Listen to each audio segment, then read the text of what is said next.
Welcome to Mainstream Current. I'm Drew Hoagland, and if you saw my last video, the introduction video to the November 2024 Maine's ballot questions, then you will already know that we're doing a little time travel in this video series. Right now I'm coming to you in the future, and in a moment, Past Drew is going to step through. The reasoning for that is I filmed all those videos at once, and I did not film them. I filmed them as a continuous video rather than individual questions. I reached a certain point when I realized that I could not go on because the videos were getting very long. So I cut them up, and now they are individual questions, and so this is my introduction to those videos. So stepping right into it, let's get to question number 1. Question 1, and the questions can all be randomly assigned, so it happens to be that this question 1 is a pretty loaded one. Question 1 on Maine's November 2024 ballot was proposed by a citizens' initiative measure aimed at reforming campaign finance regulations in the state.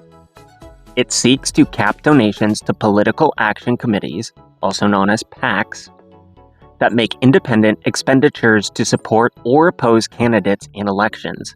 Specifically, it would limit contributions to such PACs to $5,000 per donor, a restriction designed to reduce the influence of large donors and increase transparency in campaign financing.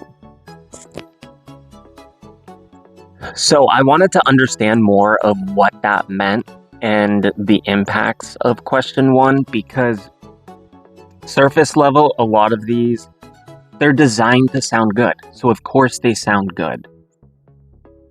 So keeping that in mind, I wanted to understand and have a greater understanding of the impact that each of these would have. PACs are often used by individuals, corporations, or organizations to pool money for influencing elections. When PACs make independent expenditures, they spend money on political campaigns without coordinating directly with candidates. These expenditures can include funding for advertisements, social media campaigns, or other efforts to support or defeat a candidate. Currently, there is no strict cap on how much an individual or entity can donate to these independent expenditures, PACs in Maine. Question 1 aims to curb potential overreach by imposing a financial limit, thus attempting to level the playing field between candidates who may not have access to large, independent financial backers. Key arguments for and against, because there's two sides to every coin.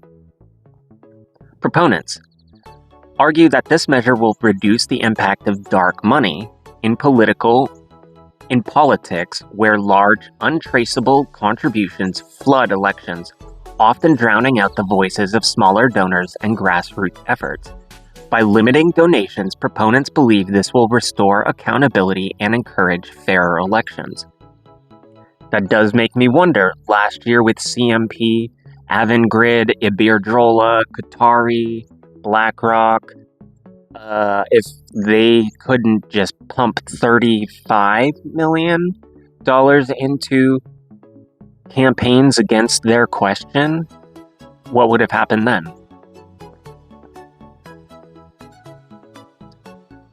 Opponents argue that such limitations may restrict free speech and the ability of groups to advocate for causes they support.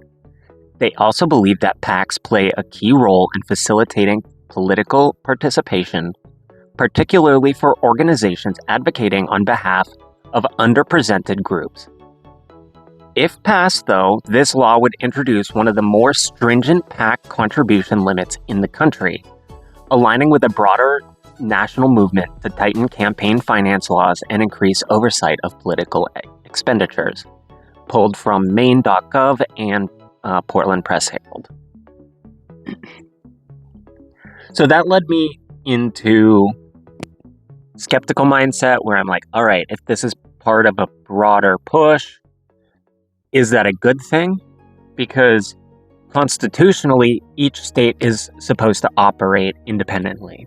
And we come together as a collective and agree on certain things. But as I've stated in other videos, just because Wyoming has a certain way of life does not mean it meshes with how Maine way of life is, despite our climate similarities. So when I hear outside forces moving inside of my state, I do grow more skeptical. So I did want to just look into it. Not that this is a bad thing. Mind you, I play devil's advocate a lot. So I'm just skeptical. And I would like what this is talking about to be a good thing. Because as we're going to get into in a minute about Citizens United, I think that that's been an awful decision. And now it's being upheld and states are fighting against it, but the Supreme Court is fighting against that. So I'm just skeptical, yo. Like, I mean, is it bad to be skeptical? Believe me, I want to believe, and I want to see the best. History has told me otherwise. So the broader national movement to tighten campaign finance laws is rooted in concerns over outsized influence of wealthy donors and corporations on the political process, as well as the growing role of dark money in elections. Dark money refers to political spending by organizations that do not disclose their donors, allowing large sums of money to be funneled into elections without transparency. So these are where we get into the keystones, and this is where I was talking about Citizens United. For any of us that have been alive have been politically minded in the last decade and a half, 2 decades, this is something that you're well aware of. And I don't know how any individual person is supportive of this. Of course, I can see organizations and companies being supportive, but individually, I don't see any profit. Citizens United versus FEC from 2010. The U.S. Supreme Court's decision in this case is often seen as a catalyst for increased spending by PACs and super PACs. The ruling held that corporations and unions could spend unlimited amounts of independent expenditures to influence elections as long as they did not directly coordinate with candidates. This decision fueled the rise of super PACs and significant corporate influence in politics. There have been efforts to reverse Citizens United. Many advocates for campaign finance reform see overturning or limiting the impact of Citizens United as a priority. Organizations like End Citizens United push for constitutional amendments or legislative changes that would rein in corporate and PAC spending in elections. Several states and local governments have passed resolutions in favor of this effort. Federal campaign finance proposals. The For the People Act, H.R. 1, a comprehensive bill aimed at reforming campaign influence, voting rights, and ethics. One of its goals is to increase transparency by requiring disclosure of donors for organizations involved in political spending and limiting the power of super PACs. It also calls for matching funds for small dollar donations to encourage grassroots support.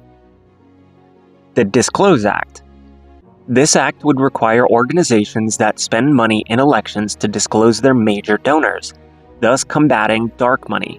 It has been introduced several times in Congress but has not passed.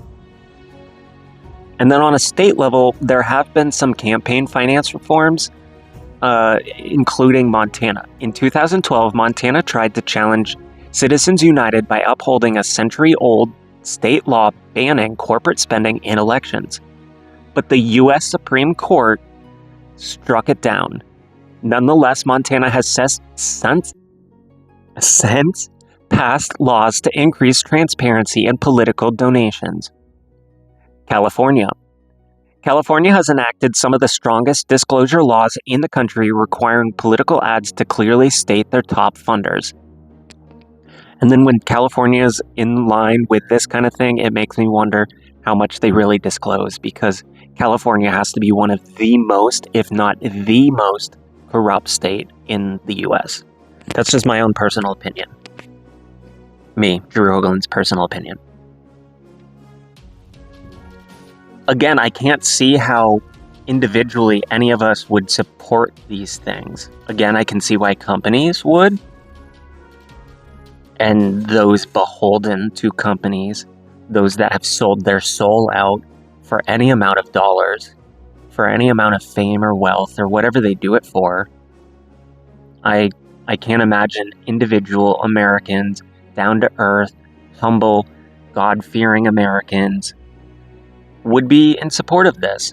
So the fact that we're trying to get rid of it and limit it, I'm pretty much on board with question 1. So there's key arguments driving the movement. Transparency. Advocates argue that voters have a right to know who is funding political campaigns, especially large anonymous donors who may have a disproportionate impact on elections. Yes. Reducing corruption. By limiting the influence of big money, reformers believe campaign finance laws can reduce the risk of corruption or the appearance of pro quid quo agreements between wealthy donors and elected officials. Common sense. Leveling the playing field. Tightening finance laws is also seen as a way to level the playing field for smaller candidates, grassroots organizations, and regular voters, enabling them to compete more fairly against candidates backed by wealthy interests. Opponents of these reforms often cite concerns over free speech. For a company, arguing that limits on political spending infringe on individuals and organizations' First Amendment rights to express their views through financial support. Infringe upon individuals, yes, that's what the First Amendment is for individuals, but then they say and organizations' First Amendment rights. I don't remember the Constitution saying anything about organizations having a First Amendment right. And I mean, maybe I'm overlooking the fact that it somehow encompasses that, but to me, the First Amendment is for individuals, but not organizations. And if you're trying to group organizations into it, that's some steamy pile of shit that we gotta climb over to figure out what exactly that means and where it starts and stops. And the Constitution, while it was meant for entrepreneurs and business owners,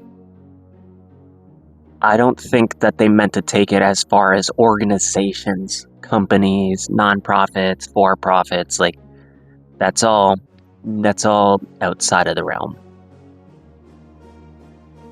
I wanted to look into, because every year you have proponents that are for and against certain questions, but like I stated earlier, there doesn't seem to be any that are specifically for or against any of these, not just question 1, but any of the questions. So that's a deeper look into question 1. If any of you have questions on that one, leave them down below, and I can either answer them in the comments, or I can do a further dig into it and look further into any of these questions. But as far as I can tell, this video, it's already 16 minutes long. Wow, well, it is what it is.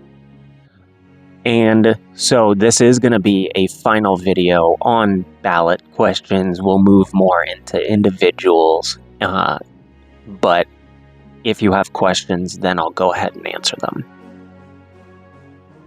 A rather jarring ending there, isn't it? Well, as I said, I wasn't intending that to be the end of the video. It continued on. But it was a good moment to end, because I was asking for comments, likes, shares, and there's another one, subscriptions. That's right, subscribe. All that good stuff. So it was a good point to end on. and I look forward to reading your comments. Once again, I won't be able to respond to your replies in the comment section in this video, but I look forward to doing so down in the comment section. And, well, I guess at this point, this video will end, and then we will pick up with question number 2 in the next video. Thank you all for watching. Until next time, this has been Drew Hoagland with Mainstream Current. Ready, fight!